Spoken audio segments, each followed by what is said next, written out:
Hello everyone and welcome back guys to a brand new video where today we're here back with round 4 of the Gran Turismo 7 Manufacturers Series as immediately I'm going to get punted down in towards turn 1. Yeah, of course, if you missed out on the video from last week where we took the Subaru Group 3 car to Brands Hatch, I would definitely recommend going back and checking that video out. As well, of course, obviously if you're new around here as well and you do go on to enjoy the video, make sure you get yourself subscribed down below. But yeah, today though, Group 4 cars around Monza, of course, back on Gran Turismo Sport. This was just the front wheel drive, just championship, especially around a high-speed circuit like this one. But, you know, GT7, they've seemed to have altered the way the Group 4 cars work a little bit more. And yeah, of course, we're representing Subaru in this championship. To be honest, it kind of threw me off. I missed out on the Nations Cup race last night because I thought it was the manufacturer's race. I was actually out yesterday afternoon, so then couldn't partake. But yeah, today, no, we're back. I'm going to try and make sure I rotate into my calendar so I don't forget about these races as well there. But yeah, as always though, I think what I'm going to do is jump back in with my fastest qualifying lap. Feeling quietly confident here, but we had good pace last week and it all still went to pot.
Around in the final corner then. So far qualifying has not been one to write home about, but where is this first finished lap actually going to put me here? I think a low 58, high 57 is definitely doable.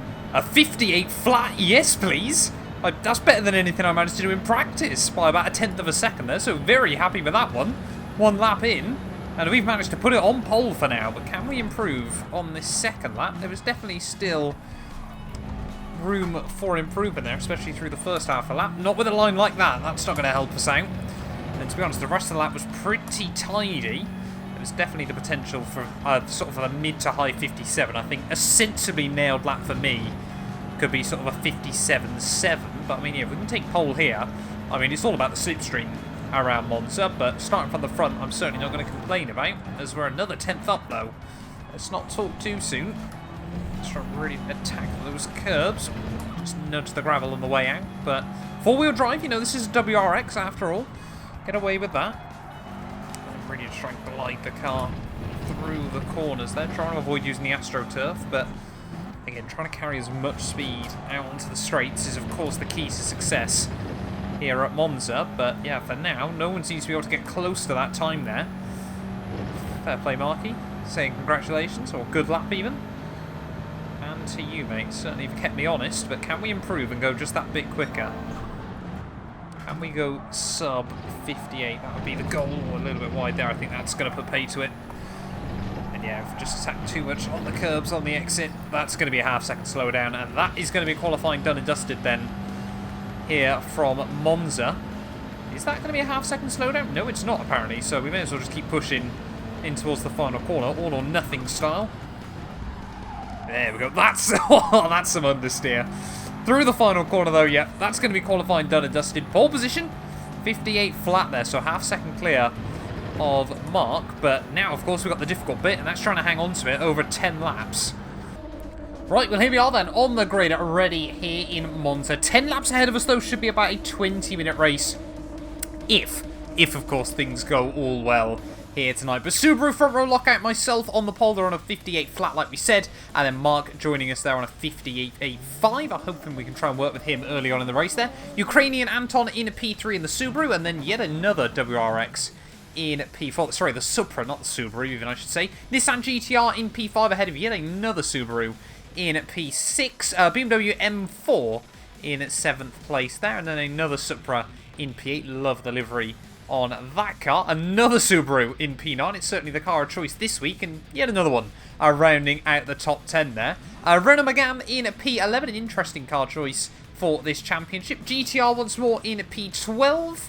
SLS, don't see many of those kicking around, I think for good reason, P13, and yet another one in at P14 there, further proving our point. And then McLaren 650S rounds out the grid. But ready then, yeah, like I said, 10 laps around Monza. If we can get a good clean start, try and break the slipstream, that would be rather nice, but I think that's going to be quite difficult to do around this venue. Don't actually know whether you need to pit or not during this race, to be honest. I don't think so, yeah, because there's no mandatory tyre compounds. You can only use the hards. So fingers crossed we can just keep it clean and tidy during this one today. At least offset the first couple of laps there. You know, don't try and get any slowdown penalties, anything like that. And fingers crossed from there, we should be good. But 3, 2, 1, and it is going to be lights out. And away we go then, here at Monza. Are we going to explore the Shadow Realm when we get down towards turn 1? That is the real question. I am hopefully going to avoid most of the carnage there as we try and spot our braking point down through the first chicane there. And pretty undramatic, and I wonder if there's been a little bit of an issue with the grid formation. No, the gap has come back down, because it suddenly reckoned we had over a second margin. And I thought that seemed awfully unbelievable at the start of one of these races. But of course, Monza in a bit of a slower car like this, it's all about just making the track as short as possible as well. You know, you want to hug the curve through Curva Grande, everything like that. And of course, yeah, just through these chicanes. You're not going to take too many risks early on there, as clearly Marky behind is going to. Because, you know, it's so easy just to pick up a slowdown. And for me, I feel like this race, we just need good, consistent pace over anything else there, as Mark's still going to be applying the pressure as we head through the Lesmos, a little bit wide there, through the second, and that is going to allow him straight up the inside there, so not the ideal start we needed in this race, but got a nice gap of just under 2 seconds to the Ukrainian behind us there, so fingers crossed, you know, he can't get too close. Like I said, we can just sort of work together here. Just see that down through Ascari. Big wobble on the way through as we try and keep the car in check. They took a lot of curb on the exit, but yeah, not the best start, not the worst start in the world here on lap 1. Like I said, I just want to try and eliminate any errors now racing on Gran Turismo 7 here, because that's just where it's costing me still the most time. We've got decent pace. It's just not much consistency here, just due to the weird nature of the handling model, but we're going to stick nicely inside the slipstream and we come to the end of lap 1.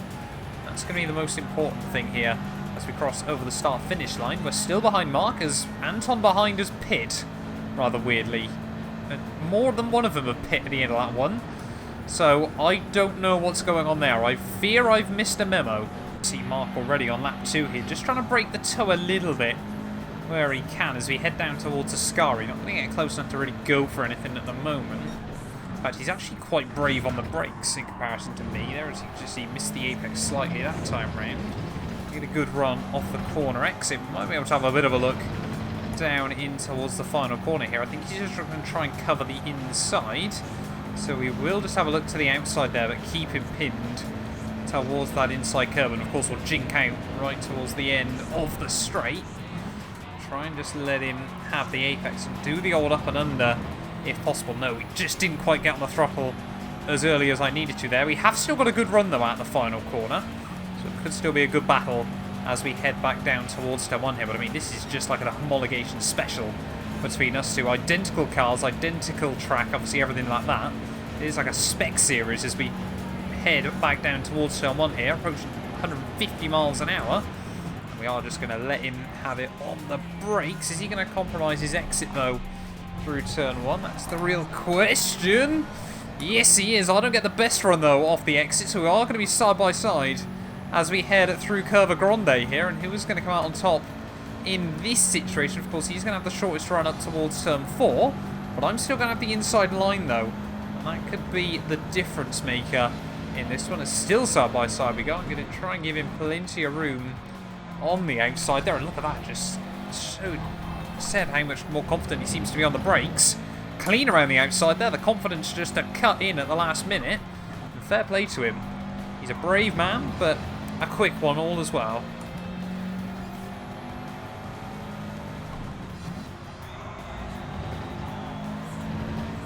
Oh no, there we go, into the gravel almost immediately afterwards there, and he just hit the end of the gravel trap, and that's going to really cost him.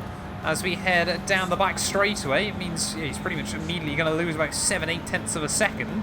So he's now probably going to have to try and be brave through Ascari to keep inside the 1 second zone. I'm not really going to worry whether he does or whether he doesn't here. I'm not going to try and drive more aggressively to make sure he gets out of that zone. And oh, it is all going pear-shaped for him.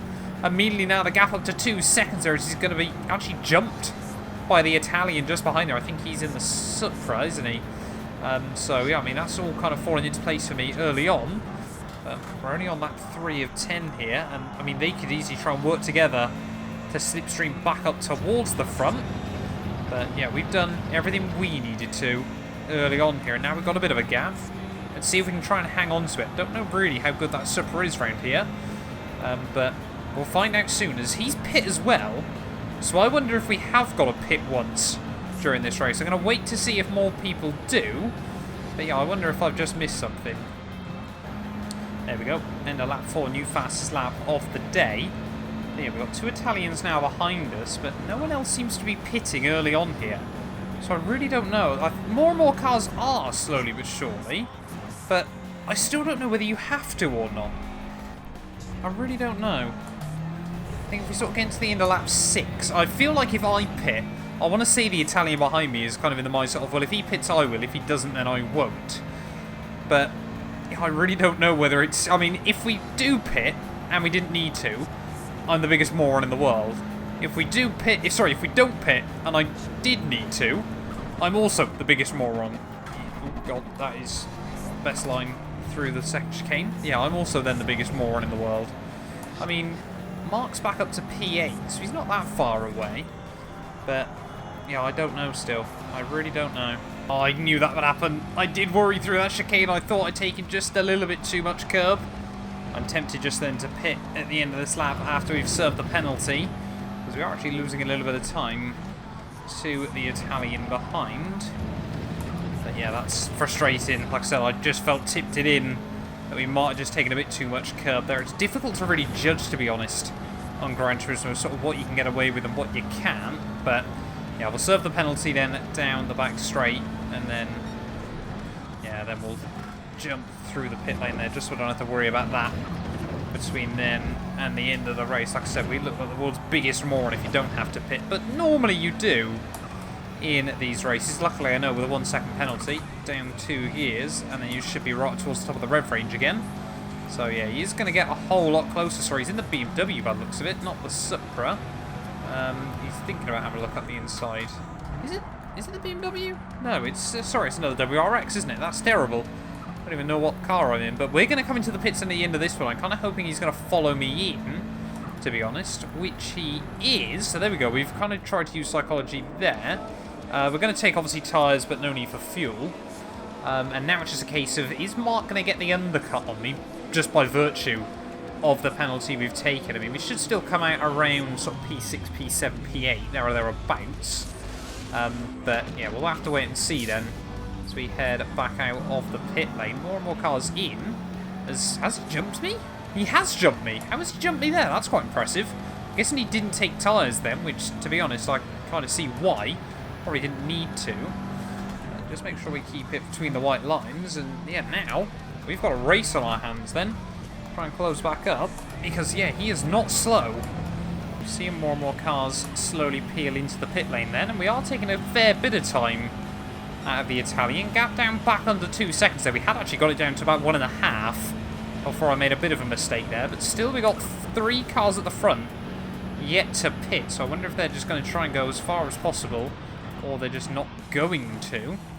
Like I said, you're kind of damned if you do, damned if you don't, it feels like at the moment. As trying not to upset the rear of the car. Just trying to maximise the run off that first corner there. I don't know why, but every time it seems like he does a lot better of a job with it. And I can't really work out why, but yeah, through this second chicane and around a lot of the rest of the lap, if I get a Scari nailed, that's just the big one for me. I just can never seem to quite get the run out of the Scari there. We seem to gain a lot of time around the rest of the lap. And just through that one corner, I lose a bit of it. We need to try and get back in the slipstream sooner rather than later there, as through the Alboreto curve as well. That felt a lot better than recent ones, but still not great there, as we've got another car into the pits.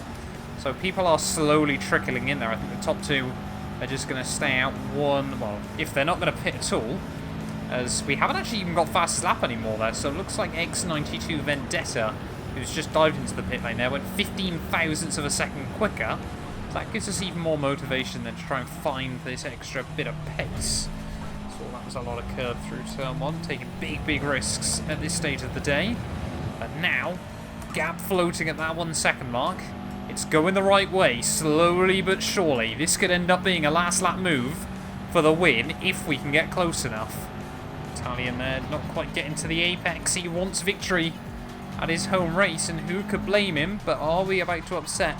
I mean, really, a lot of this race we did dominate. It's just the fact he didn't go onto fresh tyres. I don't really think they're making much of a difference. But now, it might not even come down to a last lap move. We might be able to get the move done before then. He's going to go defensive on the way down towards the Scari here, and I'm going to make sure we keep him defensive in towards the brake zone there. I'm not going to try and outbrake him. I will let him have the corner. And fair play to him, he's done a really good job there. Never expected him to get it slowed down in the way he has, but should finally get a nice tidy run off the exit of a Scari here. And are the top 2 going to box then at the end of this lap? That's the next question. And is he going to go defensive in towards this final corner here? We're going to force him to that inside line. Gain a little bit on the way in, and you just see there he runs a little bit wide there. So top 2 in. So this is now officially the battle for the race victory then. And of course, yeah, one more lap to go here. I mean, Mark could be sat in the prime position as he's going to force us to the outside. We do set a new fastest lap of the day there, quicker than anyone else has managed in qualifying either, if I'm not mistaken. But who's going to come out on top on the battle under braking? Just going to brake a little bit early. Can we hook it up around the outside? Oh, it gets very close. I don't know if there was a bit of contact, but we do make the move work. And up into the lead then of the race, and it's through this next chicane that we're super strong against this guy there. I did worry he was going to try and just squeeze me out over the inside curbing through turn 2, but shortest run through Curva Grande here, and you can see he's starting to gain actually a little bit, so I'm going to have to go defensive here as we head up the hill. Oh, I broke way too late. I broke too late. He's pushed me though. I mean, that's not on. What am I meant to do? What am I meant to do on Gran Turismo? He just completely murdered me. I try and go around the concrete block that I was definitely going to hit, and I've been reset. I mean, that is truly heartbreaking late on in the day. We've at least got to try and bring it home for a podium, but I mean, if something happens between those top 2, I guess we're not definitely out of this. I mean, we're actually under pressure now from the next Italian. I mean, there's 4 Subarus in the top 4 here, but not happy with that driving. Is he going to look for it? I don't think so. But yeah, not happy with that one, to be honest. And I said at the start of the lap, Mark... Okay. I said at the start of the lap there, Mark was in prime position. I'm definitely going to cut you off if you want to try that. So he actually picks up a half-second penalty for it. He's not going to serve the penalty, so unless he does something audacious in towards the final corner, don't think he's really going to be able to do anything. Around the outside, he's going to look, and whether he gets the run off the corner or not there, I'm just going to park it on the exit. But yeah, Mark is therefore going to walk away with the victory there. You can try and muscle your way to the inside, mate, but you're not having it. And fair play to him. He had good pace all day long, but that is gutting I mean, the fact the Italian didn't even sort of give us the place back or anything like that after just completely sending us both to the shadow round through that second chicane there. But yeah, Mark takes home the dub. I mean, it's a Subaru 1-2-3 in the end there, just because Max had his penalty as well. I mean, had he not been aggressive, he probably would have hung on to P4 there when all is said and done. But yeah, 4 Subarus inside the top... Sorry, yeah, 4 Subarus inside the top 5.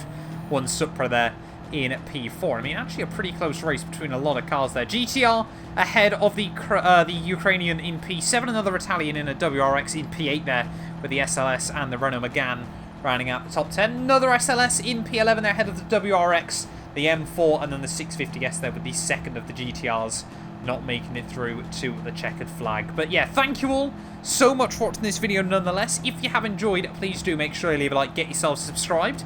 Fingers crossed we'll get run race this season where we don't end up with bad luck, but it's not going to be this week. We'll have to be back soon with more Gran Turismo 7 content.